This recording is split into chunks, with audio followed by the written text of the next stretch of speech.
Aksi Raffi Ahmad saat menjadi model yang berlenggak-lenggok dalam gelaran New York Fashion Week membawa brand Erigo.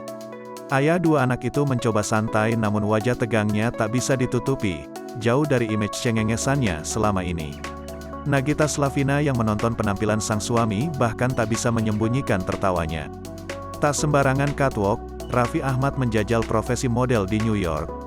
Ya, Raffi Ahmad didapuk jadi salah satu perwakilan Indonesia di New York Fashion Week.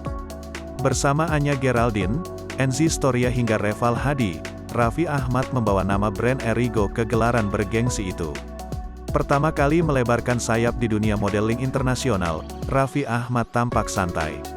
Ini bakalan jadi pengalaman yang gokil banget di New York Fashion Week with Erigo Tokopedia, ujar Raffi Ahmad.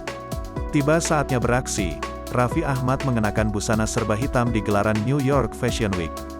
Kala berjalan di atas catwalk, raut wajah Raffi Ahmad disorot halayak. Turut menyaksikan momen bersejarah sang suami jadi model, Nagita Slavina terpana melihat Raffi Ahmad berjalan di catwalk.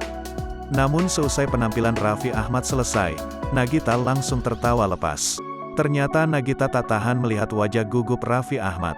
"Ketawa gue lihat mukanya Raffi. Ketawa lagi gue," pungkas Nagita Slavina.